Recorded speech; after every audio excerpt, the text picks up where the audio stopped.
책 페이지 47쪽 폈어요? 자, 우리 확인 수업 이미 들은 친구들은 알겠지만 확인 수업은 2주 동안 문학 수업, 어머! 수업하기 전부터 눈이 풀려있어!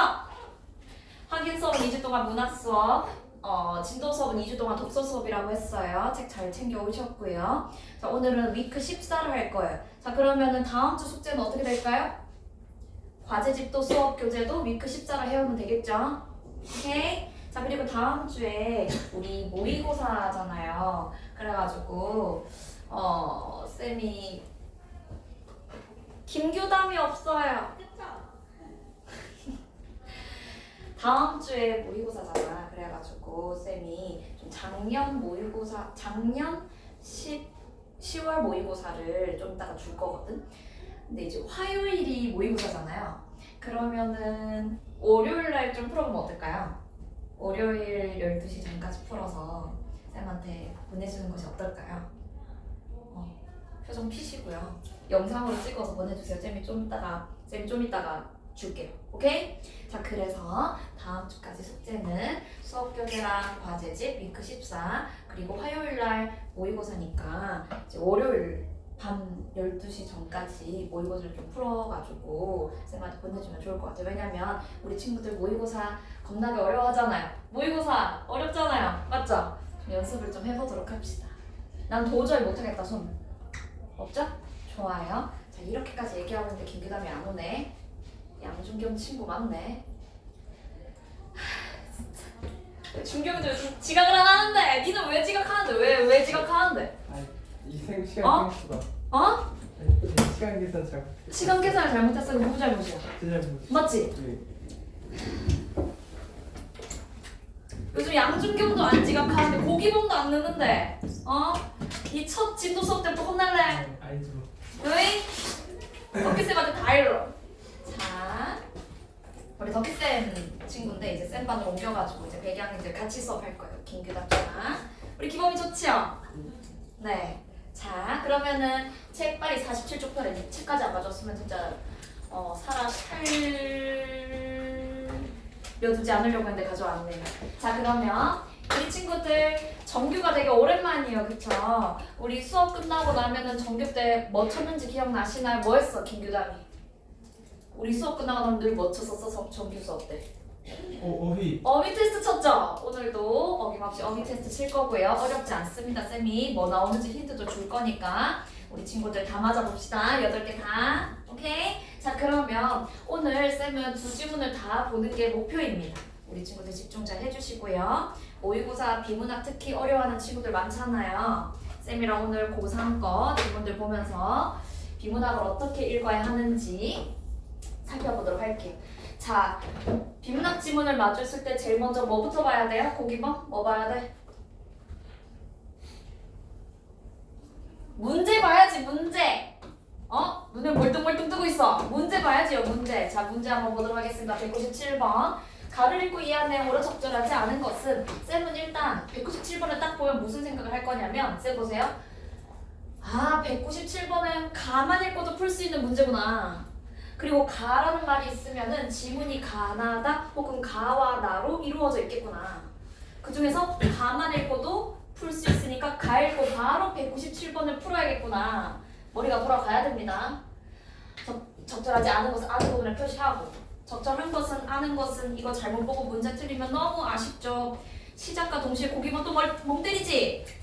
내가 어디 표시하라 아는 애 표시해라. 자, 그리고 198번 1년의 개형론에 대한 이해로 적절하지 않은 것은 1년의 개형론이라는 말이 어디 나와 있어요? 가와 나중에 신주영 찾아봐. 1년의 개형론 있노 눈을 빠르게 돌려야지. 어디서 1년의 개형론 나에 있죠. 198번은 나 지문을 읽고 풀 수 있는 거구나. 자, 그리고 199번 기억에서 디귿에 대한 설명으로 가장 적절한 것은 이거 왠지 가나를 다 읽어야지 풀 수 있는 거겠구나. 자, 그리고 200번 나를 바탕으로 다음에 기억에서 리을에 대해서 판단한 것으로 가장 적절한 것은 자, 참고로 쌤은 여기 지문의 문제 중에서 이 문제가 좀 어려운 문제인 것 같아요. 고난도 문제인 것 같아요. 우리 친구들도 맞힐 수 있도록 꼼꼼하게 살펴봐야 됩니다. 넘어가고. 자, 201번. 가와 나를 바탕으로 보기에 대해 보인 반응으로 적절하지 않은 것은 3점짜리네. 어렵겠군. 자, 보기를 먼저 읽을 필요 없어요. 이거는 뭐 지문 이해를 위해서 보기를 주는 것이 아니고 가나를 정확하게 이해한 다음에 보기에 대해서 보인 반응이기 때문에 이런 보기는 안 읽어도 됩니다. 안 읽고 지문으로 가도 돼요. 하지만 쌤은 선지 보면서 유토피아 하는데 이 유토피아라는 말이 보기에 있구나. 이 유토피아가 이 보기의 핵심 키워드인가 봐. 넘어가고 202번 A와 문맥상 의미가 가장 가까운 것을 이런 거 틀리면 돼요 안 돼요? 아예 안 된다. 최대한 맞출 수 있도록 해봅시다. 자 그러면 지문으로 가보도록 할게. 우리 친구들 독서 교재 어떻게 이루어져 있었는지 알고 있죠? 기출문제 뒤에 OX 퀴즈도 있죠? 오늘 OX 퀴즈도 풀어보도록 할 겁니다. 자 그러면 지문을 한번 가서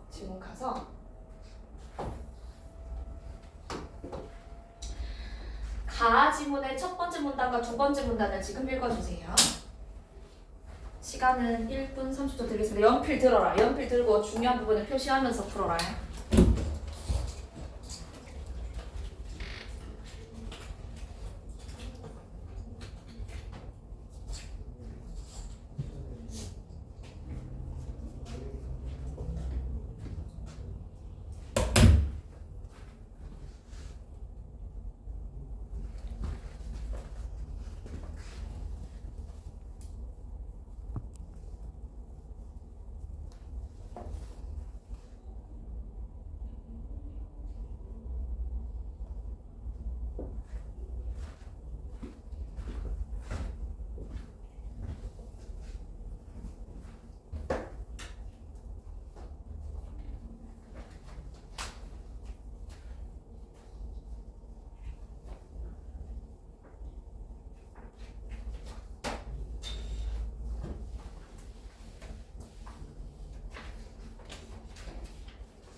꼼꼼하게 읽어. 표시하면서 읽으라고 했어. 고기번.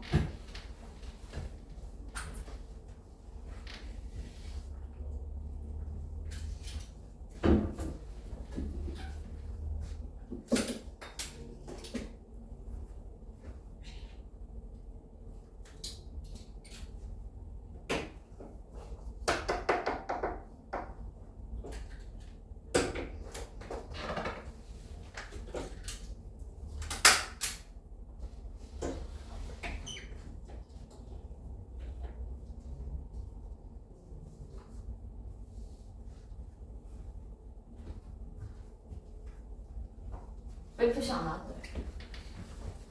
어디 표시될지 모르겠어. 저거라. 두 번째 기본 법칙인 경국대전에 규정된 신분제는 신분을 양인과 천인분 아니면 양천제다. 이런 식으로. 오케이? 여기서 그럼 양천제의 양은 양인, 천은 천인이구나. 이 중에서 양인은 과거에는 그 의시도 있었으나 이런 의미를 줘야 됐구나. 이와 달리 천인은 이런 걸 담당했구나. 이런 식으로. 표시하면서 읽어야지 머릿속에 구조화가 잘 돼. 너 천재야? 아니잖아. 표시하면서 내 머릿속에 구조화 시키는 연습. 그리고 표시하면서 읽어야지 집중이 더 잘 돼. 오케이? 앞에 봐. 쌤이 표시한 것과 우리 친구들이 표시한 거 한번 비교를 해보시고 쌤이 한 게 절대적인 답은 아니야. 하지만 어떤 부분을 좀 더 중점을 두고 쌤이 이해를 하는지 우리 친구들 본인이 표시한 것과 쌤이 표시한 것을 잘 한번 비교를 해보세요. 첫 번째 문단부터 보도록 하겠습니다. 조선 왕조의 기본 법전인 경국대전에 규정된 신분제는 조선 왕조의 기본 법전은 경국대전인데 여기에 신분제가 법적으로 규정이 되어 있구나. 경국대전에 규정된 신분제는 신분을 뭐와 뭐로 나눈 양천제다. 김규당? 양인과 천인. 양인과 천인으로 나눈 양천제다. 경국대전에 신분제가 규정되어 있고 거기에 규정된 신분제는 양천제구나. 여기서 양은 양인, 천은 천인이구나. 이 중 양인은 과거에 응시할 수 있었대요. 과거에 응시할 수 있었으나 요런 혜택이 있는 대신에 납세와 군역 등의 의무를 져야 했습니다. 자, 우리 친구들 오늘 위치는 알고 있죠?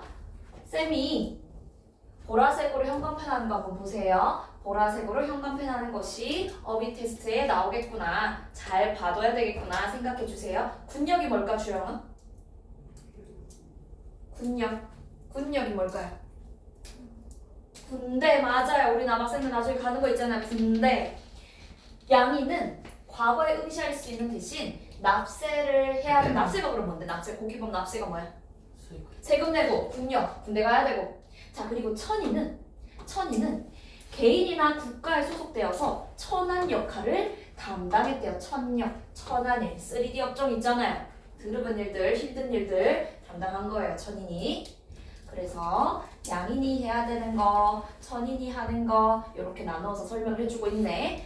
자, 관료 집단을 뜻하던 양반이, 자 양반이라는 것은 관료 집단을 뜻했는데 16세기 이후에는 세습적으로 국력 면제 등의 차별적 특혜를 받는 신분으로 굳어졌대요. 어머! 세습적으로 국력 면제 이런 거를 막 받았대요. 16세기 이후에. 그러면서 양인은 이제 사회적으로 양반, 중인, 상민으로 분화되었대요. 자, 그래서 여기서 한번 보면 앞에 봐라. 경국대전에 법적으로 신분제가 양천제였고, 자 그리고 16세기 이후에는 사회적으로 양반, 중인, 상민으로 분화되었대요. 자 그러니까 양인이 양반, 중인, 상민으로 분화된 것은 법적으로 분화된 것이라면 연아야 맞을까 틀릴까? 틀려요. 사회적으로. 법에 딱 적혀 있는 게 아니에요. 양인을 양반, 중인, 그리고 상민으로 나누는 건 법에 딱 적혀 있는 건 뭐야? 무슨 제? 법에 적혀 있는 건 무슨 제? 양천제. 사회적으로는 16세기 이후에 양인을 양반, 중인, 상민으로 양반, 중인, 상민으로 분화가 되었다. 여기서 중인은 어떤 직종이 포함되어 있었죠? 역사 똑똑이 있나요? 배정아? 아 몰라. 의관, 역관 이런 사람들이 중인에 속해 있었죠? 알고 있죠? 알고 있어 모르고 있었어? 알고 있지? 자, 이러한 법적 사회적 신분제, 법적으로는 양천제, 사회적으로는 양인이 양반, 중인, 상민으로 나뉘는 신분제는 가부개혁으로 철폐되기 이전까지, 신분제가 가부개혁으로 철폐되기 이전까지 조선사회의 근간이 되었다. 자, 근간이 뭐야? 근간, what is 근간? 근간, 근본적인 바탕이겠죠. 근본적인 바탕. 자, 이제 두 번째 문단으로 가보도록 하겠습니다. 조선 후기에 접어들어서 농업 생산력의 증대와 상공업의 발달로 인해서 같은 신분, 양반 안에서도, 양인 안에서도, 상민 안에서도, 혹은 중인 안에서도 분화가 점점 확대되었고, 이에 따라 신분제의 변화, 체인지가 일어났습니다. 어떤 체인지가 일어난지 한번 같이 보도록 할게요. 자, 천인의 대다수를 구성했던 노비는 어떻게 됐냐면 송량과 도망 등의 방식으로 신분적 억압에서 벗어났대요. 자, 여기서 우리 친구들이 처음 보는 단어가 있잖아요. 송량. 송량이 뭐야? 송량이 뭘까요? 자, 뒤에 지문에 어떤 힌트가 있었어요. 우리 공기범이 생각했을 때 송량이 무슨 뜻인 것 같았어요? 지문 읽어보니까. 모르겠네. 왜 모르는데? 뒤에 있는데. 배정원이는 어떻게 이해했어요? 송량. 돈 내고. 맞아요. 도비는 자유가 되는 거예요. 이해했어요? 돈 내고. 송량은 돈을 내고 노비 신분으로부터 벗어나는 겁니다. 뒤에 읽으면 알 수 있는데 고기범이 왜 모르겠어요? 했어요. 지문 꼼꼼하게 읽었어요? 안 읽었어요? 읽었어요. 읽었어요. 근데 모르겠어. 아이고 안타까워. 고승희 씨는 혹시 좀 추론이 됐었나요? 읽으면서? 네. 좋아요. 심주영이는요? 추론이 됐어? 유여진 씨는? 연아는? 아니야? 안돼. 집중해서 읽으면 충분히 할 수 있어. 봐봐라. 영조 연간에 편찬된 법전인 속대전에서는 노비가 송량할 수 있는 값을 백량으로 정하는 규정을 둠으로써 송량을 제도화했대요. 돈 내고 노비라는 신분으로부터 벗어날 수 있도록 법적으로 제도화한 거야. 너 백량 내면 노비라는 신분으로부터 벗어날 수 있어. 법적으로 송량을 제도화했대요. 얘들아, 법적으로 송량을 제도화했다라는 건 국가적인 차원에 있어서도 송량을 하는 것이 더 이득이었기 때문이겠죠. 뭐가 이득이었을까요? 자, 속량을 하게 되면 노비가 그럼 뭐가 될 수 있는 거야? 천인에서 양인으로 될 수 있는 거야. 자, 근데 양인은 뭘 해야 했었죠? 양인은 과거에 응시할 수 있는 대신에 뭐를 내야 돼요? 납세, 세금 내야 되고 군대도 가야 되고 하잖아요. 자, 다시 한번 보도록 할게요. 자, 이는 국가 재정 운영상 노비제 유지보다 그들을 즉 노비들을 양인 납세자로 전환하는 것이 더 유리했기 때문입니다. 즉 노비라는 신분을 가지게 함으로써 얻는 이득보다도 노비를 양인으로 만들므로써 그들로 하여금 세금을 내게 하는 것이 국가한테 더 불리한 거야, 이득인 거야, 주영아? 이득이야, 불리한 거야? 이득이죠, 맞죠? 노비들이 이제 양인이 됐어. 양인 되면 뭐 내야 된다고? 세금. 그럼 국가한테 이득이라고. 이해했어요? 몰락한 양반들은 몰락했으면 돈 있을까 없을까? 양반들 돈 있어 없어, 고기범이? 없어요. 그럼 노비들 밑에 있는 노비들 잘 관리할 수 있어 없어? 돈이 없는데. 노비들 밥도 제대로 못 먹일 텐데, 맞지요? 그래서 몰락한 양반들이 노비 유지가 어려워가지고 몸값을 받고, 그래 속량해줄게, 돈 주면 속량해줄게, 몸값 받고 속량해주는 길을 선택합니다. 오케이? 자, 우리 끝까지 한번 읽어볼까요? 세 번째 문단, 네 번째 문단 지금 읽어보세요. 표시 연필 들어라, 김엄마 연필 들어.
뒤 하겠습니다.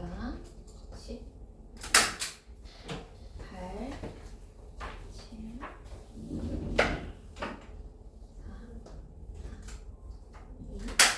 2, 땡. 자, 앞에 보세요. 같이 한번 보도록 할게요. 자, 문제를 푸는 것도 중요하지만 얘들아, 우리 친구들이 이해를 한 것이 쌤이 이해한 것과 같은지, 어떤 게 차이가 있는지, 내가 중요한 부분을 잘 표시를 했는지 잘 보셔야 돼요. 기대지 마라. 알겠지? 자, 한번 같이 보도록 할게요. 자, 18세기 이후 시기도 잘 봐주시고요. 18세기 이후 경제적으로 성장한 상민층에서는, 이제 돈이 좀 있는 상민층에서는 유학 직역을 얻고자 하는 현상이 나타났습니다. 여기 표시했어, 고기범? 표시했냐고? 아니요. 표시해라. 중교자면 표시했어. 네. 유학 직역 잘했어. 고승희 씨는 여기 표시했어요?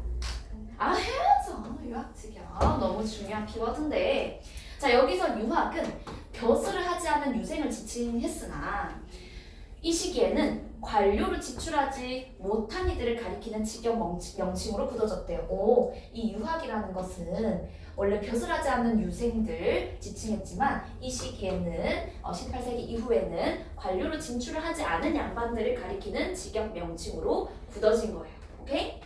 자, 근데 왜 이 돈이 있는 상민층들이 유학 직역을 얻고자 했냐면, 그 수많은 양반들의 어떤 직책 중에서도 유학 직역을 얻고자 한 이유는 유학은 너무 큰 혜택이 있는 거야. 아이 남학생들 군대 안 가도 된다면 얼마나 좋아요. 맞아 아니야? 군대 가고 싶어? 가고 싶어요?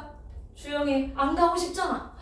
유학을 하면 유학이면 국력 면제라는 특권이 있어가지고 상민층들이 너무나 원했던 직역이야. 양반도 되면서 군대도 안 가도 되면서 유학 직역의 획득은 제도적으로 양반이 되는 것을 의미했어요.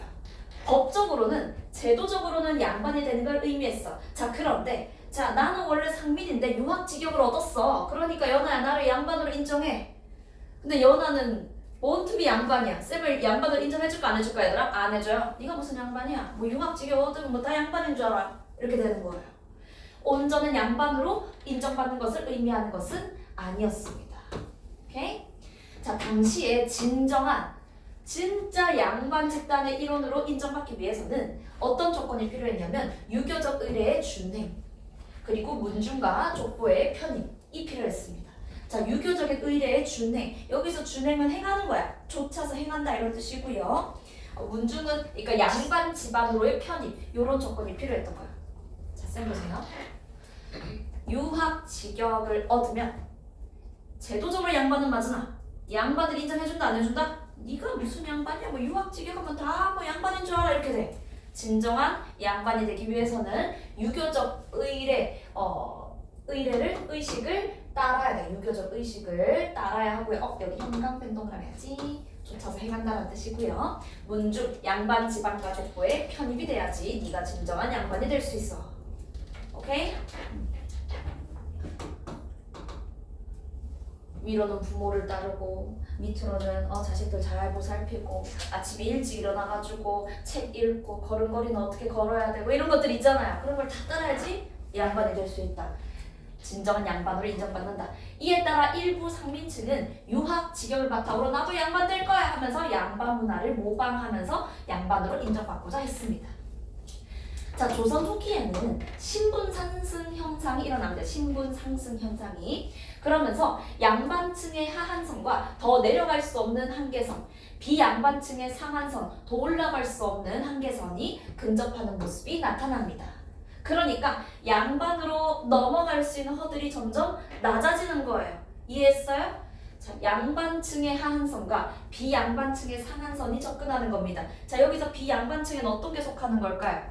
비양반층에는 어떤 게 속하는 걸까? 어떤 계층에 속하는 거예요? 비양반층에 천인, 노비 같은 천인, 그리고 중인, 그리고 상민 이런 사람들이 비양반층에 속하겠죠. 오케이? 양반들이 안돼 양반 절대 지켜 비양반층을 진입하는 힘은 여전히 작용은 하고 있었어요. 하지만 비양반층들이 나 양반 될 거야 나도 양반 할 거야 하는 힘이 더 강하게 작동한 거예요. 양반할 거야 하면서 유학의 증가는 이러한 현상의 단면을 보여줍니다. 여기까지 가집을 읽었습니다. 뒤로 넘어가서 197번을 바로 풀어볼까요? 맞춰봅시다.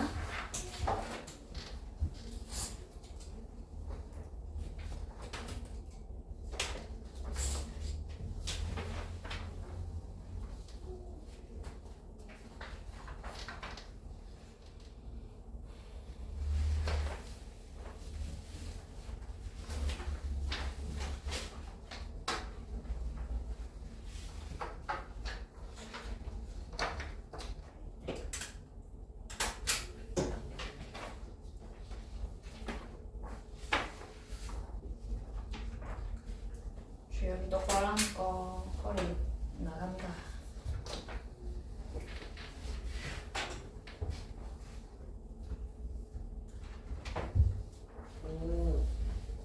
웬일이야? 나는 사람? 조용아, 역시 문학도 재밌지요? 네. 잘하네. 늦지 마라. 네. 네 토끼쌤 수업 때도 늦었었어. 아니 잘 한 번도 안 돼. 근데 차별한다. 아 서로 보라. 니 어디 들고 있어? 예? 니 뭐 어디 들고 있었어? 맞아 돼? 역시 아이 잘해. 우리 연아 풀었어요. 그럼 가볼까? 아이고 잘했어. 아이고 잘했어요. 고기범이 너무 오래 걸리는 거 아이가? 그렇지. 자, 앞에 보세요. 다 몇 번이고 얘들아? 자, 왜 4번인지 말해줄게요. 자, 봐봐. 조선 후기 유학이 증가하면서 신분 체계가 작동하지 않나? 맞아요. 만약에 신분 체계가 작동하지 않는다면 굳이 양반되고자 노력을 해요? 이제 더 이상 신분제가 없는데 굳이 양반되려고 돈 들고 고생하고 할 필요 없잖아요. 맞죠? 여전히 신분 체계가 작동하는데 비양반층들이 양반층으로 가고자 하는 힘이 더 세진 거예요. 오케이? 자, 그래서 뒷부분이 틀렸습니다.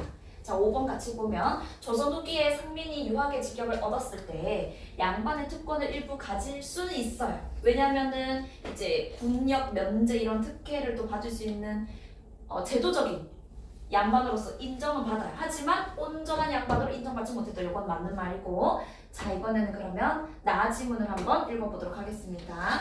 우리 친구들 나지문의 첫 번째 문단, 두 번째 문단 지금 한번 읽어보도록 할게요. 시간 1분 드릴게요.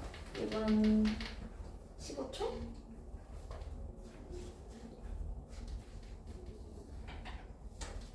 표시하면서 읽으세요. 고기범이 손.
초대할게요.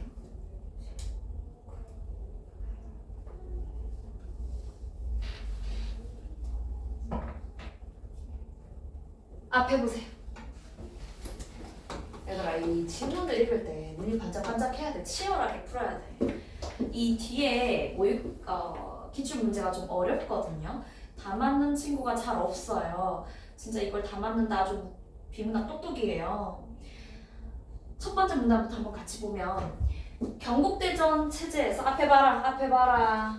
경국대전 체제에서 양인은 여기서 양인에 해당하는 사람들 어떤 사람들이에요? 양반, 중인, 상민. 어쨌든 이런 양인들은 관료가 될 수 있다는 점에서, 그러니까 양반뿐만 아니고 상민도 중인도 관료가 될 수 있다는 점에서 뭔가 능력주의가 작동하는 것처럼 보이지만 실상은 어떠했습니까? 중인이, 상민이 과거 급제해가지고 관료되고 이런 일이 있었어 없었어? 실제로는 거의 없었습니다. 실제로는 밑줄 양반 이외의 신분에서는 관료가 되기 어려웠다. 중인에서 상민에서 관료가 탄생하는 거 매우 드문 일이었습니다. 자, 이러한 상황에서 그럼 이러한 상황 능력주의가 잘 작동하는 거야 작동하지 않는 거야 승희야? 안 하는 거야. 이런 상황에서 17세기의 유형원은 쌤은 사람이 나오면요 내무를 하거든요. 17세기의 유형원은 반기수록을 통해 19세기의 정약용은 경세 유표 등을 통해서 각각 도덕적 능력주의에 논리에 기초한 일련의 개혁론을 제시했다. 자, 쌤이라면 이 부분을 읽고 그러면 이제 뒷부분의 내용에서는 유형원의 입장과 정약용의 입장이 차례로 나오겠구나. 추론을 하면서 읽어야 됩니다. 오케이? 이해했어요? 자, 그러면 그들의 개혁론을 하나하나 살펴보도록 할게요. 유형원의 개혁론 먼저 보도록 하겠습니다. 자, 유형원의 기본적인 생각은 국가 공동체를 쌤은 이렇게 얘들아 묶는 이유가 좀 더 집중해서 읽기 위해서 어떤 부분이 좀 더 중요한 부분인지 표시하기 위해서 표시하는 거예요. 괄호하고 밑줄 치고 별표하고. 유형원의 기본적인 생각은 국가 공동체를 성리학적 가치와 규범에 따라 운영하고 구성원들도 도덕적으로 만드는 도덕 국가의 건설이 유형원의 기본적인 생각이었다. 유형원은 도덕을 되게 중요시했겠구나. 도덕 국가를 건설하고자 했구나. 오케이? 자, 신분 세습을 비판한 그는 그러니까 부모님이 양반이면 아들도 무조건 양반 이렇게 신분 세습을 유형원은 긍정적으로 봤어요? 부정적으로 봤어요? 고기범 씨? 맞아요. 신분 세습을 비판한 그는 여기서 그는 정약용이야 유형원이야 여진아? 유형원은 현명한 인재라도 노비로 태어나면 노비로 살아야 되는 거 그건 너무 천하의 도리에 어긋난다. 자, 이 말이 그럼 무슨 말이야? 자, 그러면은 주영아, 노비도 현명한 인재면 관료가 될 수 있다 없다? 유형원의 입장에서는 있다예요. 노비제 폐지를 주장합니다. 쌤은 여기에 별표를 쳐놨었어요. 처음에 읽을 때. 이게 되게 중요한 내용이라고 생각했어요. 노비가 관료가 될 수 있어. 노비제 폐지해야 돼. 오케이? 그래서 천한 신분도 관료가 될 수 있다. 노비제는 근데 아예 폐지를 해야 된다라고 주장을 했습니다. 아울러 비도덕적 직업이라고 생각한 광대와 같은 직업군은 철폐해야 된다. 유형원은 도덕국가를 세우는 것을 중요시 여겼기 때문에 광대와 같은 직업군을 철폐해야 된다고 봤대요. 자, 근데 광대는 왜 비도덕적이라고 생각을 했을까요? 우리 유형원이가? 우리 친구도 혹시 왕의 남자라는 영화를 보신 적이 있으실까요? 왕의 남자? 왕의 남자? 아무도 없나요? 나 본 적 있다 손. 없어요? 아주 명작인데 박찬욱 감독인가? 뭐 그랬던 것 같은데 그 영화를 보면 이준기라는 배우를 아시나요? 그 배우가 나오는 영화인데 광대가 나와요. 근데 광대들이 어떻게 노냐면 그냥 재밌고 우스꽝스럽게 정도가 아니고 약간 윗사람들을 되게 비꼬고 과장하고 풍자하고 약간 19금적인 내용도 되게 많이 넣어요. 광대짓을 할 때. 그러니까 뭔가 비도덕적 직업이라고 생각을 한 거겠죠, 유형원이. 어제 화정 친구가 묻더라고요. 왜 광대가 비도덕적이에요? 이렇게 물어가지고 얘기를 해주는 겁니다. 어쨌든 유형원은 광대와 같은 직업군을 철폐해야 된다고 보고 산업공상에 사민으로 편성하고자 했대요. 우리 친구들 넉사자 정도는 알잖아요, 맞지요? 자, 산업공상 아는 사람? 산업공상이 뭔지 알아요, 김규담이? 몰라요. 배정환이? 몰라요. 자, 고기범이? 몰라요. 유여진? 몰라요. 연아? 승희? 신주영? 산업공상? 왜? 나 방금 너무 기대했잖아. 대답이 늦어가지고. 산업공상을 모를 수 있지. 지금부터 알면 되지. 자, 얘들아 오늘 알아요. 이 정도는 알아요. 사회 역사쌤들 들으면 아주 슬퍼하실 일이다 이거. 산업공상 이제 선생님들 물으면 대답할 수 있어야 돼요. 자, 여기서 사는 혹시 무슨 사계예요? 선비사자. 사는 선비. 농은 그럼 뭘까요? 농민. 공은 장인. 도예 같은 거 막 만드는 사람들 있잖아. 항아리 만들고. 장인. 상은 뭘까 그럼? 김교담. 상인. 그렇지. 상인 혹은 상민. 물건 파는 사람. 백성을 이렇게 4개의 신분으로 나누었습니다. 오케이? 누가? 유형원이가. 광대는 없어져야 되고 산업공상의 3인으로 백성들을 편성하고자 했습니다. 자, 유형원은 과거제 대신 공거제를 통해서 자, 공거제가 뭔지는 뒤에 나오죠. 도덕적인 능력이 뛰어난 자를 얘들아 도덕적 능력이 뛰어난 자를 어떻게 선발한대 기범아?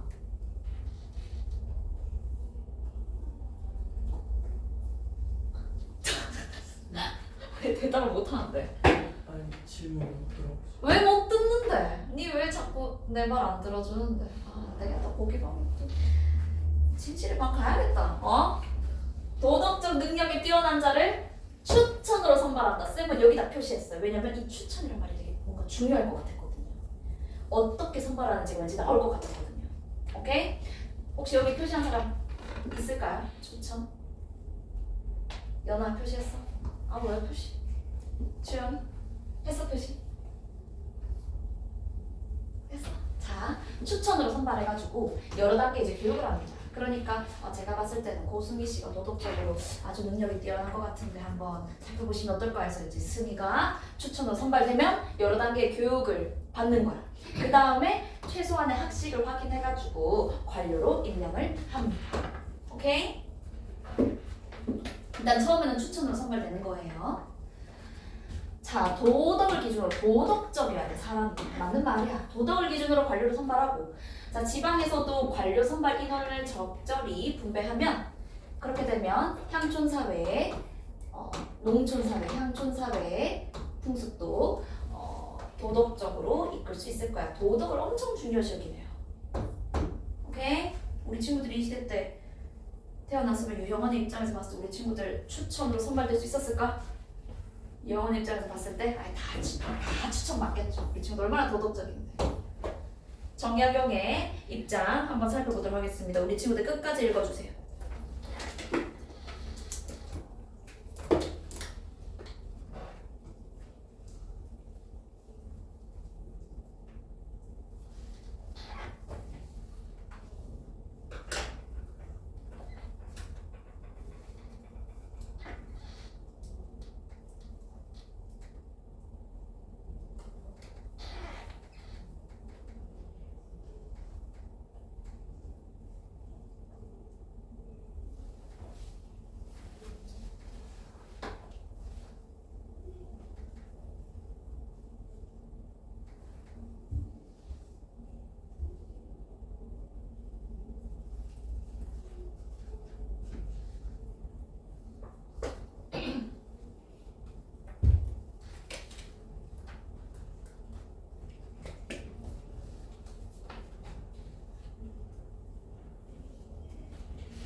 초 뒤에 하겠습니다.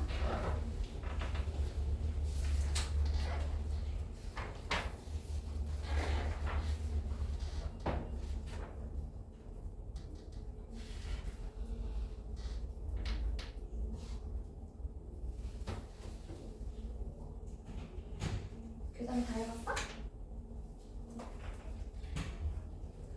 다 읽었어? 앞에 같이 보자. 앞에 봐라. 앞에 봐라. 모의고사 칠 때 집중해서 쳐라.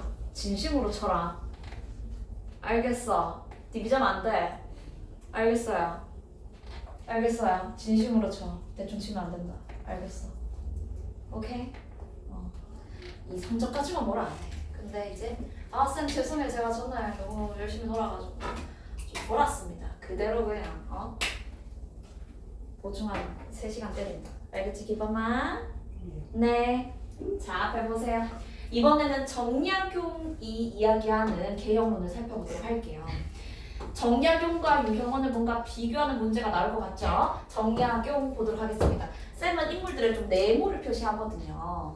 정약용은 그러니까 쌤이 표시하는 것처럼 우리 친구들도 너네만의 어떤 표시 방법을 좀 고안을 해봤으면 좋겠어요. 내가 글을 읽는 데 있어서 지문을 읽는 데 있어서 좀 더 잘 이해하고 잘 구조화할 수 있는 방법을 너네도 찾아봐요. 정약용은 신문제가 동요하는 상황에서 3인이 여기서 3인이 뭘까? 3인 여기 3인이 뭘까? 3인이 뭘까? 여기서 3인이 뭐야? 선비. 선비 3인이 뭘까? 여기서 3인이 뭐야? 선비 3인 그렇죠. 여기서 3인은 산업공상을 얘기하는 겁니다. 여기서 사는 넉사자입니다. 선비사자가 아니고요. 3인이 이 정도는 추론할 수 있어야죠. 맞죠? 뒤섞여 사는 것이 안 된다잖아. 그럼 뭔가 여러 분류가 뒤섞여 사는 거. 그럼 여기서 3인은 넉사자구나. 위에서 봤던 산업공상을 얘기하는 거구나. 까지 추론이 돼야 돼요. 쓰기 잘했어요. 교화에 도움이 되지 않는다. 그래서 산업공상별로 구분해서 거주를 하는 것을 포함한 행정구역 개편을 구상을 했구나. 정약용은 뭔가 산업공상별로 구분해서 거주를 해야 된다라고 생각을 했구나. 그러니까 신분제 철폐 이런 걸 얘기하고자 하는 게 아니었구나. 뭔가 3인을 잘 구분해서 살 수 있도록 해야 된다라고 봤구나. 이에 맞춰서 사집단 여기서 사는 그런 무슨 사야? 김교당 넉사야 선비사야? 선비 집단을 재편하고자 했습니다. 이에 맞춰서 백성들을 다스리는 선비 집단 사집단을 재편하고자 했습니다.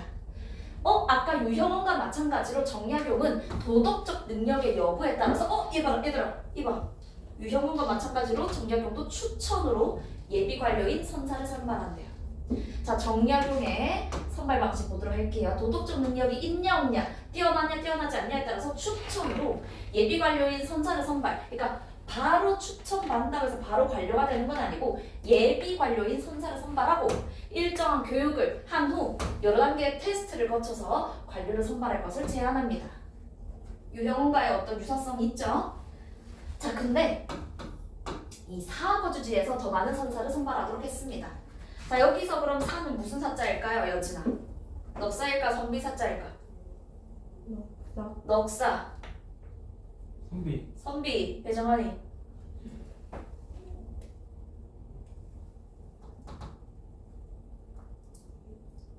말해봐라. 찍어봐라.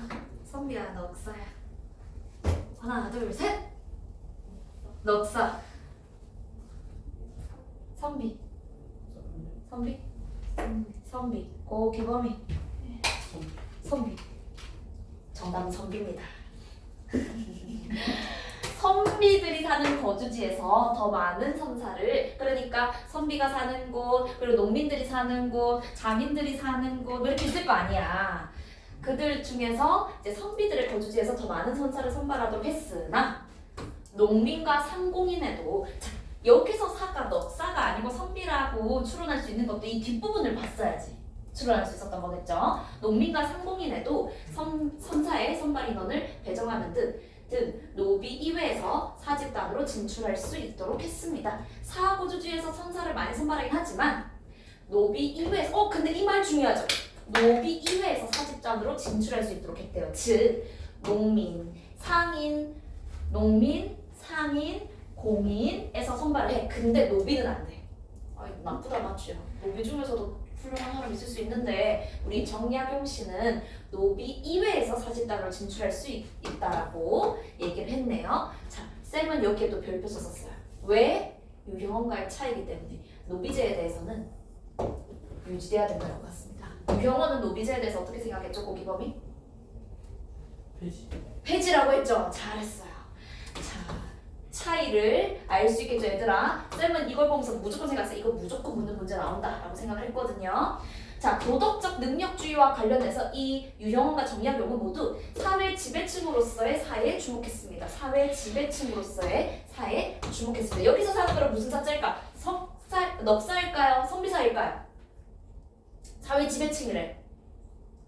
농민이 사회 지배층이야. 아니잖아. 여기서 사는 무슨 사 그러면?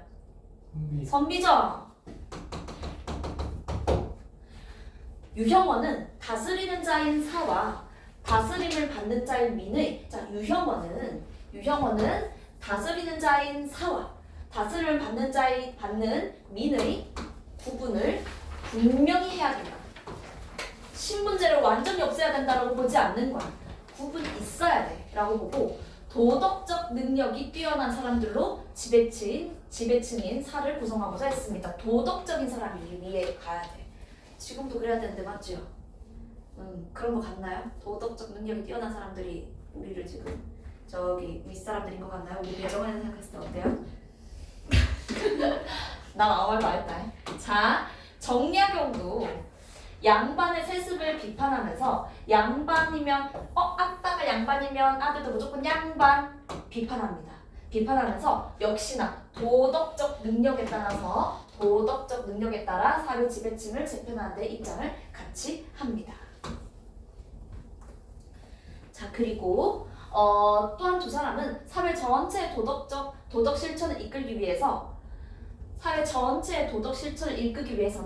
사집단의 정치, 권력, 경제력을 집중시키고자 했습니다. 사집단이 해야 된다. 그래야지 도덕 실천이 나타날 수 있다라고 생각을 했고요. 그리고 지배층과 피지배층 간의 차등을 엄격히 유지하고자 했습니다. 그래야지 사회 전체가 도덕 실천할 수 있다라고 생각을 했나봐요. 여기서 차등이 무슨 뜻일까요? 차등? 차별이겠죠. 차별을 엄격하게 유지하고자 합니다. 도덕적 능력이 뛰어나고 유능한 사람이 지배를 해야지 무능하고 도덕적으로 아주 열등한 사람이 지배층이 되면 돼야 안 돼요? 안 된다라고 보고 차등이 있어야 된다라고 생각을 했나봐. 내용에서 일부 차이가 있었지만 두 사람은 다 사회 지배층의 재구성을 위해서 도덕국가 체제를 구축했습니다. 자, 지금 우리 친구들 문제를 한번 풀어보도록 할 건데 고민이 되는구만. 얘들아, 우리 OX부터 가볼까? OX부터 풀고 지금 OX 싹 다 풀어볼게요. 203부터 그냥 싹 다 풀어주세요. 시간은 얘들아 빠르게 체크해. 지금 꼼꼼하게 읽어봤으니까 3분 준다. 다 풀어봐. OX.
(1분) 뒤에 주영아, 그 답지에 약간 오류가 있거든. 그래서 일부러 쌤이 같이 풀어보자고 하거든. 그래서 답지 보면 약간 이게 왜? 이런 부분들이 좀 있을 수 있어. 다 했어? 어차피 1분 뒤에 다 같이 할 거고 여기 문제도 풀어보고 있어요.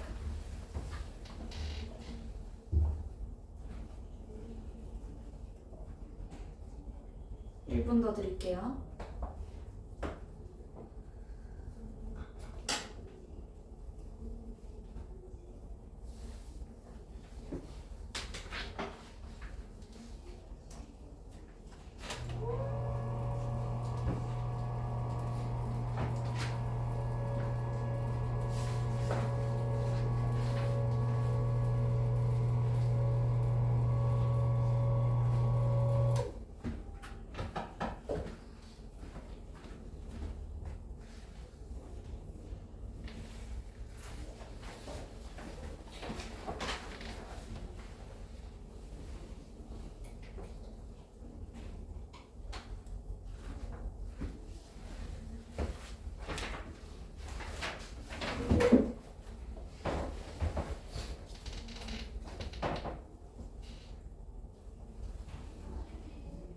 초 더 드리겠습니다.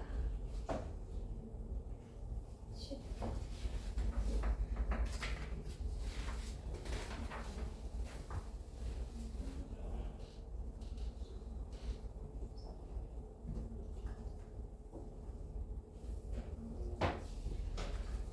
(216번까지) 못 푼 사람 손. 216번까지 216번까지 답을 불러드릴게요. 다 풀었어요, 나? 216번까지. 여진이는요, 216번까지?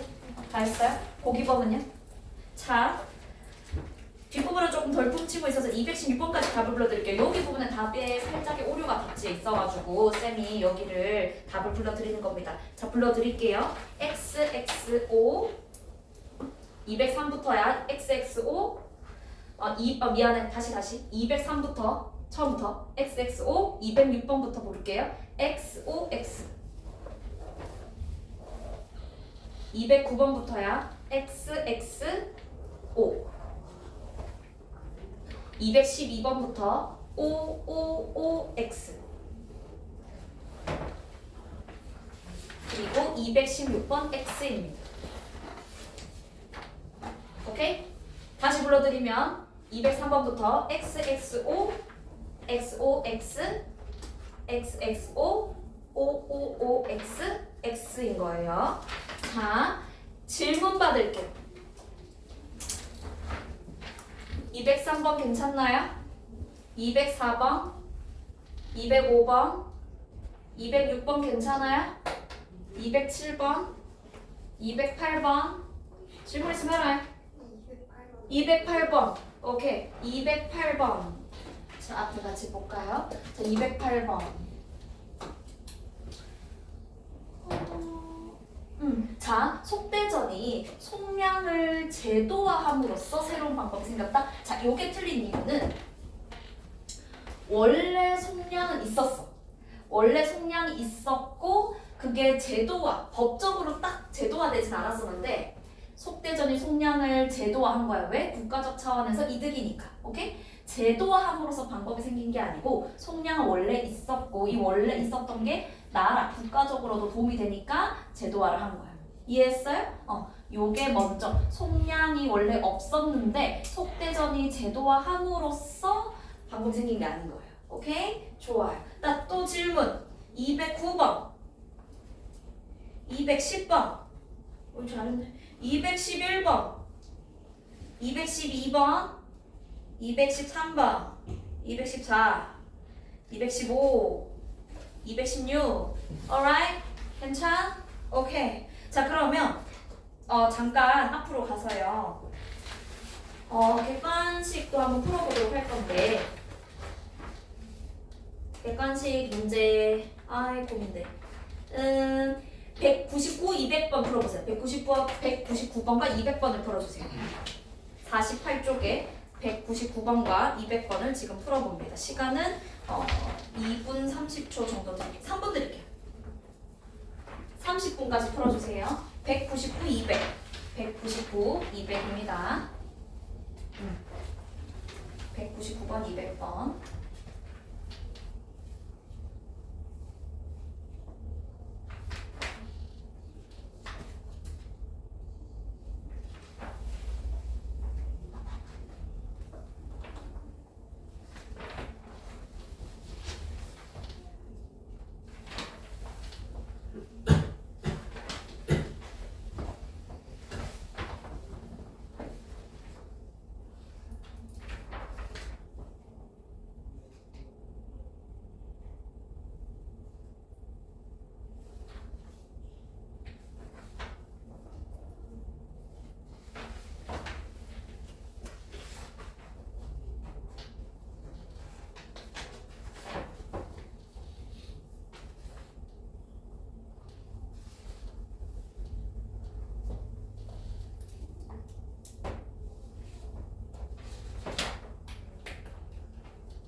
30초 뒤에 각 부르겠습니다.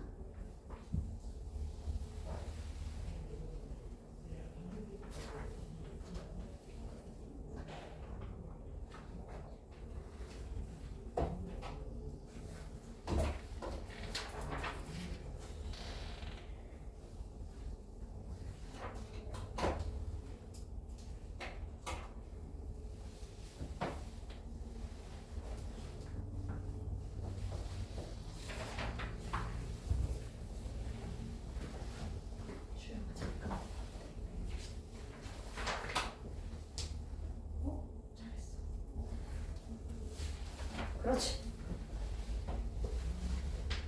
앞에 봐. 어렵죠? 어려워. 이 199번의 답은 몇 번일까요? 3번입니다. 199번의 답은 3번. 200번의 답은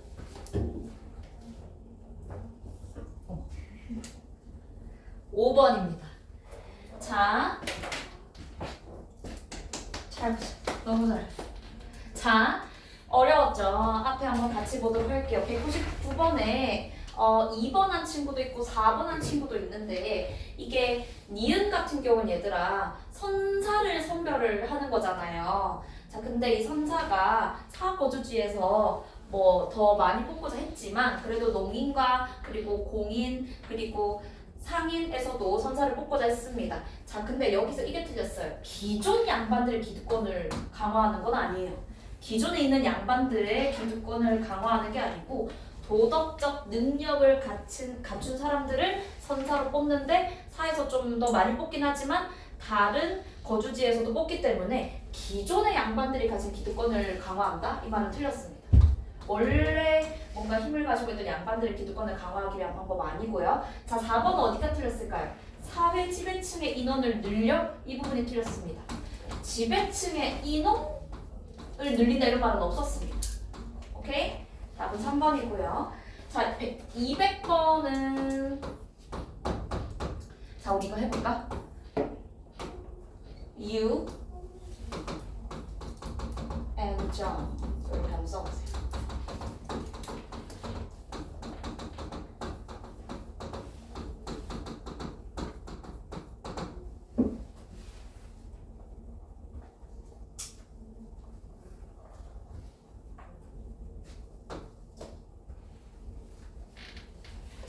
고기범 기억에 대해서 유형언과 정리하려고 모두 동일했을까 안 했을까? 안 했어? 에? 에? 응? 아래 아래로 농공상이 힘써 일하고 위로는 사가 효도하고 공경하니 그 효도 공경이라는 게 다 유교적이고 도덕적인 거야. 이는 나라의 기풍이 흐트러지지 않은 것에 도덕적인 사회를 만들고자 하는 거. 유형언도 정리학도 다 동일한 거고요. 자, 니은 사범공상 누구나 인의 어질고 도덕스러운 일을 실천한다면 어질고 의로운 일을 실천한다면 농부의 자식도 관직에 나아갈 수 있다. 유형언과 정약용 모두 승희야 동의했을까 안 했을까? 정약용 안 했다? 일까? 정약용은 노비는 안 된다 했지만 얘네는 되는데 맞죠? 능력이 있으면 노비 이외의 집단에서는 관직에 나아갈 수 있어. 오케이? 그래서 둘 다 동의. 맞지요? 자, 이제 디귿을 볼게요. 덕행으로 인재를 판정하면 천하가 다퉈서 이해 힘쓸 것이니. 그렇지. 도덕적인 사람을 지배층으로 뽑을 것이다. 그러면 도덕적으로 살고자 하는 사람들이 많아질까 줄어들까? 많아지겠죠. 나라는 모든 이들에게 존귀하게 될 기회가 형성될 것이다. 자, 유형언은 동의할까 안 할까요, 연아야? 자, 정약용은요? 김규담이? 정약용 이거 동의 안 해? 아니요. 여진아? 아니. 왜? 왜 안 하죠? 왜? 모든 이가 틀렸죠? 왜 틀렸어요? 노비. 그렇지. 노비는 안 돼. 천한 노비는 안 돼. 왜 니는 표시 안 한대? 저 했는데. 아유 미안해요. 아이고 잘했어요. 우리 기범이 짱. 자, 리을 볼게요. 양반과 상민의 구분은 엄연하니 경계 절대 못 넘어. 감히 상민 따위가 양반 안 돼. 에 대해서 유형언과 정약용 모두 동의할까 동의하지 않을까 연아야? 동의하지? 않아요. 경계 넘을 수 있어요. 상민도 양반 될 수 있어요. 맞죠? 중인도 될 수 있어요. 하지만 노비는 안 된다라는 걸 정약용이 얘기했으니까 어쨌든 경계 넘을 수 있다. 그래서 둘 다 X. 둘 다 X입니다. 둘 다 X. 오케이? 답은 몇 번이고? 답은 4번이겠죠. 아, 뭐라는 거야? 답은 5번이죠. 오케이? 잘했습니다. 자, 나머지 문제들 우리 친구들이 직접 풀어오시고요. 자, 다음 지문으로 넘어가 보도록 하겠습니다. OX도 덜 푼 것들 풀어와라. 53쪽 피세요. 얘들아, 지금 이제 몇 분 안 남았어. 아유, 슬퍼라. 시간 왜 이렇게 잘 가노? 맞지, 정원아? 대답이 없는 그녀. 안 주는 게 어디야. 자, 여기도 역시나 얘들아, 가와 나 지문으로 나뉘어 있습니다. 쌤은 개인적으로 앞에 지문보다 이 지문이 더 어려운 것 같아요. 우리 문제부터 먼저 봐야죠. 자, 문제 한번 같이 살펴보도록 하겠습니다. 221번. 가나에 대한 설명으로 가장 적절한 것은, 자, 쌤 봐봐. 쌤이라면 221번을 어떻게 쪼갤 거냐면 성질을 1번, 2번까지 이렇게 체크할 거예요. 왜냐면 혹은 이렇게 체크할 거예요. 왜냐면 가만 읽고도 뭐 이런 식으로도 체크할 수 있겠죠. 가를 읽고 바로 221번의 선지 1번, 2번을 쌤은 갈 거예요. 이해했어요? 운이 좋으면 가만 읽고도 221번을 풀 수 있는 거잖아요. 오케이? 까먹기 전에 221번에 선지 1, 2번을 볼 겁니다. 가를 읽고 나서. 그리고 이제 나 다 읽고 나면 이제 밑에 것도 보고. 자, 근데 너무 급발진하면 안 돼. 얘 가만 읽었는데 이거 다 2번이네. 체크하고 3, 4, 5번 안 볼 거야? 이러면 안 돼. 성급한 결정은 안 됩니다. 금물이에요. 하지만 가를 읽고 까먹기 전에 선지 1, 2번을 살펴보는 건 아주 좋은 습관이고요. 자, 그리고 222번. 가에 제시된 한비자의 견해. 한비자. 가에 한비자라는 사람의 견해가 나타나는구나. 적절하지 않은 것은 아는데 세모하고. 자, 222번. 가만 읽고도 풀 수 있는 문제지 주영아. 맞죠? 자, 그래서 가 읽고 바로 222번 풀어야 돼. 자, 그리고 223번. 기억과 니은에 대한 이해로 가장 적절한 것은, 기억과 니은은 어떻게 돼 있지? 기억이 뭐고? 기억이 뭐야?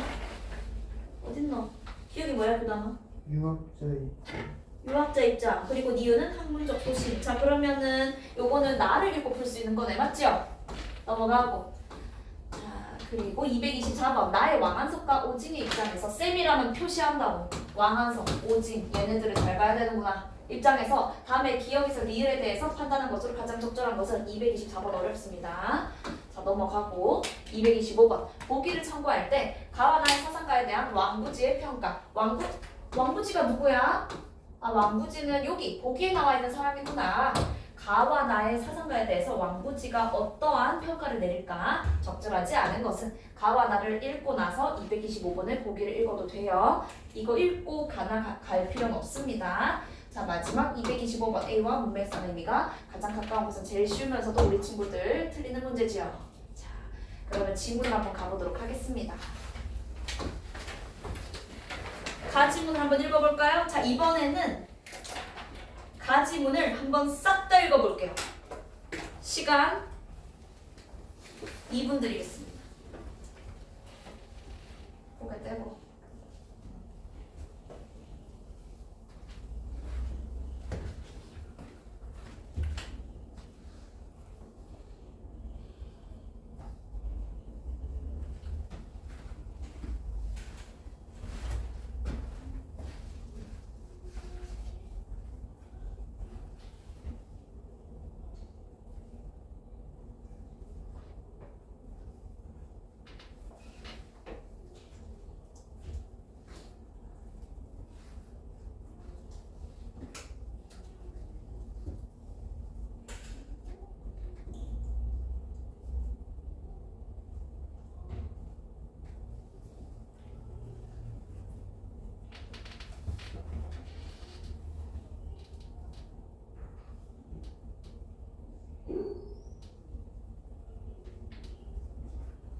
꼼꼼하게 읽어.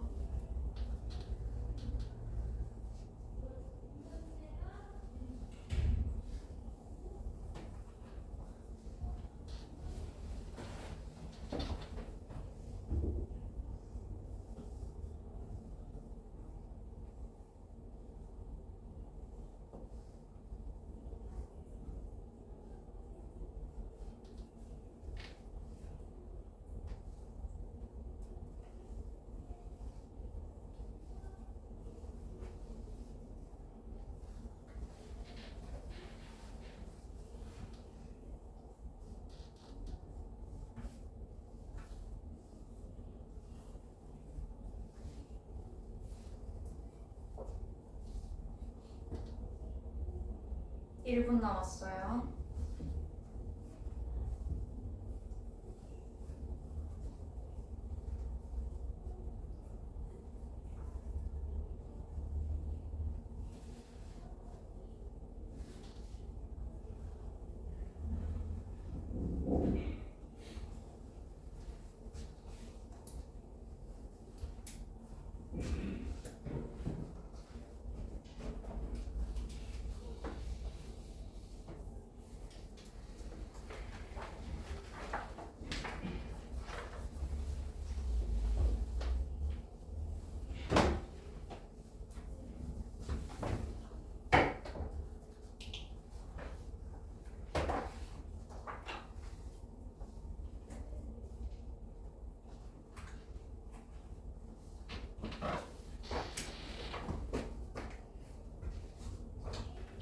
드리겠습니다.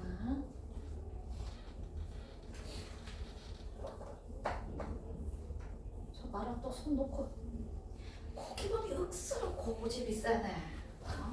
연필 들어가. 내가 어제부터 지금까지 수십 번도 넘게 얘기했는데 니 자꾸 연필 놓고 있을 거야. 맞나 이거? 표시형제가 이렇게 했는데 이렇게 깨끗하다. 표시형제가 이렇게 했지 내가. 고기방 왜 자꾸 센 말 안 들어? 왜 안 들어? 죄송합니다. 이제 표시할 거야 안 할 거야? 할게요. 진짜로? 약속했어? 예. 자 앞에 보세요. 같이 해봅시다. 앞에 봅시다. 같이 해보자. 같이. 얘들아 그 읽을 때 조금 속도도 좀 낼 수 있어야 돼요. 근데 속도만 빠르면 안 되고 정확하게 읽는 게 최우선이고 그 다음에는 조금 속도를 내서 오케이? 자 앞에 봅시다. 근데 정확하게 읽고자, 정확하게 이해하고자 노력하면서 읽다 보면 독해력이 늘고, 독해력이 늘면 저절로 속도는 빨라져요. 오케이? 그래서 우리 친구들이 독서가 어려울 때는 빨리빨리가 먼저가 되면 안 되고 정확하게 꼼꼼하게 읽는 게 먼저 트레이닝이 돼야 돼요. 그러다 보면 속도는 저절로 빨라집니다. 하지만 시간은 늘 체크해야 돼요. 내가 문제 푸는데 이 지문에 문제를 푸는데 몇 분이 걸렸네. 우리 친구들 과제집에 데이 1, 2, 3, 4, 5, 6 밑에 시간 체크하는 거 있는 거 알죠? 시간 체크해와라 고기범에. 그래. 자, 가지로 보도록 하겠습니다. 한비자는 중국 전국시대의 한비자가 제시한 사상이 담긴 저작입니다. 책입니다. 아, 한비자가 제시한 사상이 담긴 저작. 책이 한비자구나.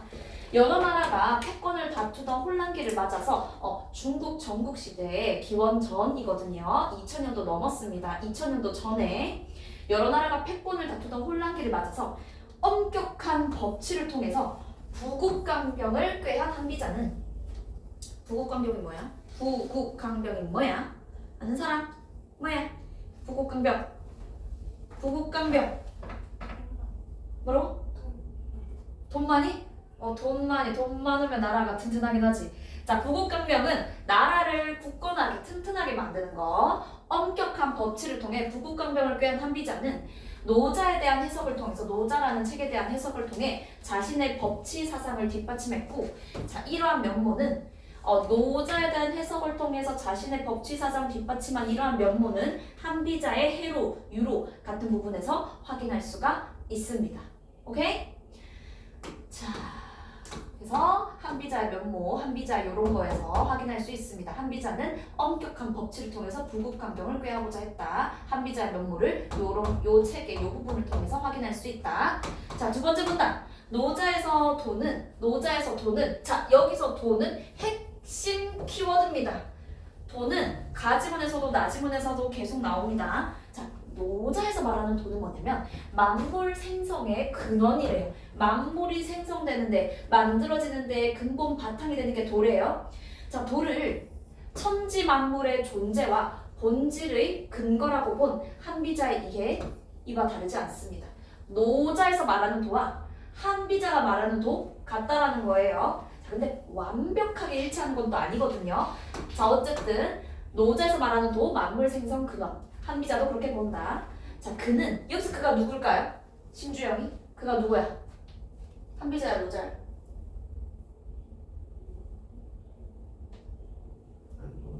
노자? 김연아? 한비자야. 한비자입니다.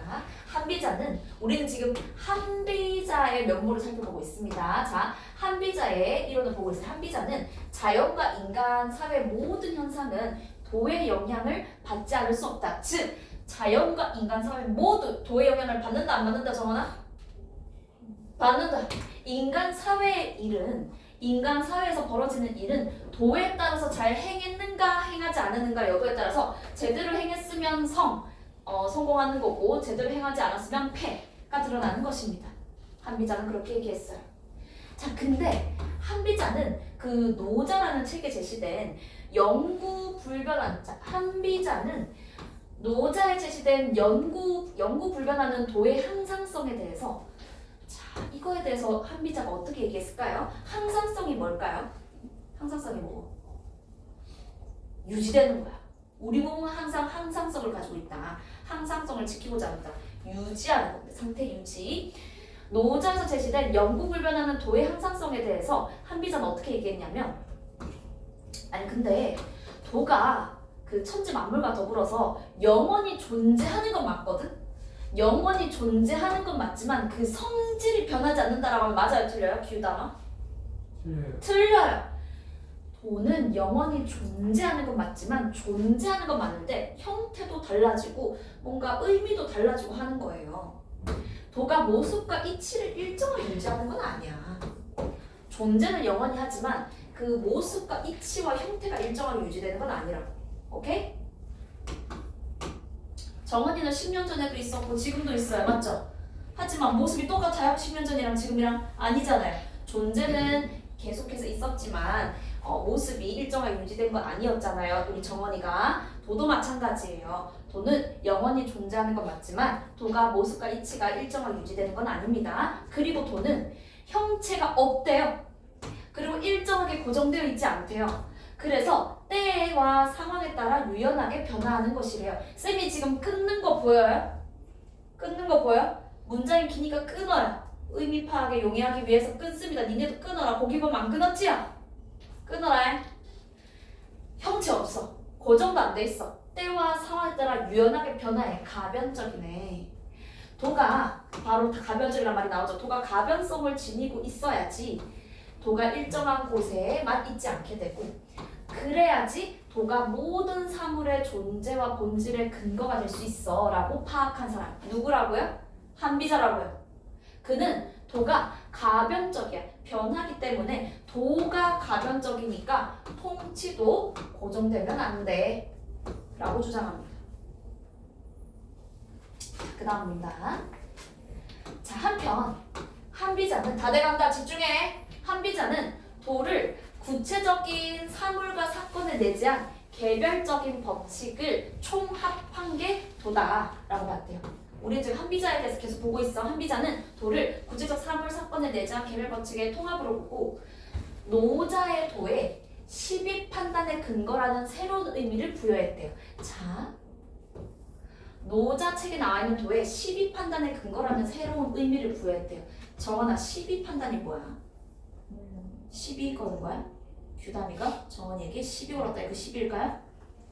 시비가 뭐야? 주영아, 시비 판단의 시비가 뭘까요? 이어나요? 시비? 여진아? 시비? 뭐예요? 승희? 시비? 모르겠어. 고. 이거가요. 에이, 알잖아. 알면서 뭘 쳐다봐. 규담이 알아? 그래. 쳐다봐도 답이 안 나와. 옳고 그름입니다. 시비는 옳고 그름이다. 얘들아, 모르면 안 돼. 시비가 뭐라고? 고기범이.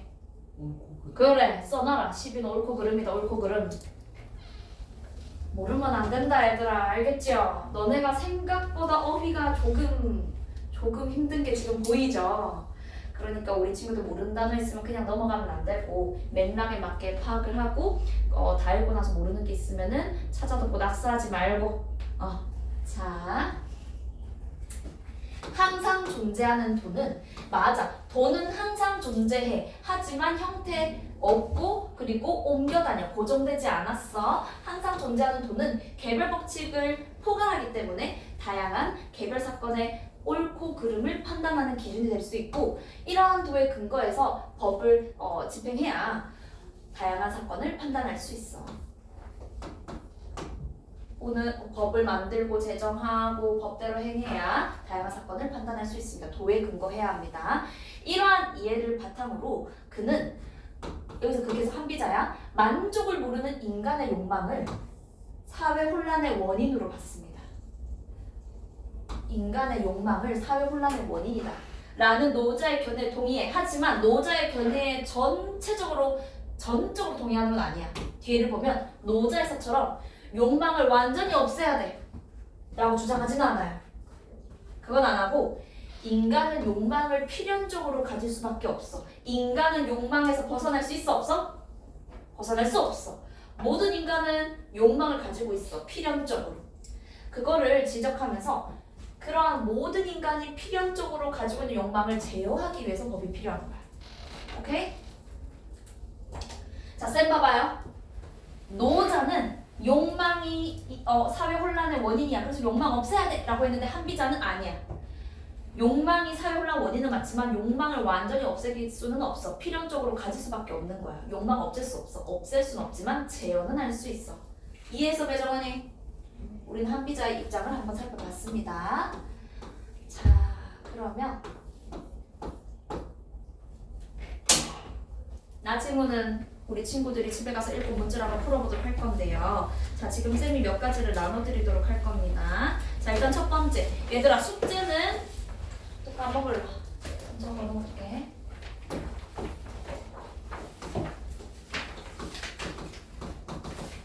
페이지 안 적어줄 거야. 우리 친구들 아가야 아니니까 수업 교재랑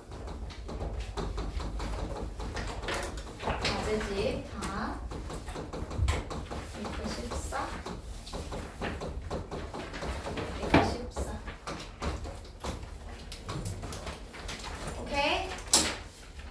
자 그리고 우리 모의고사도 잘 대비해야 되잖아. 이제 우리 아가들 아니야. 이제 2학년 올라간단 말 맞지요? 모국어 잘 대비를 해야 되겠죠. 수능 포기할 거야? 아니잖아요. 맞죠? 자 월요일 밤 12시 전까지 보내주세요. 하고 할 수 있어요? 두 부를 넘겨주실래요? 한 부를 넘겨주실래요?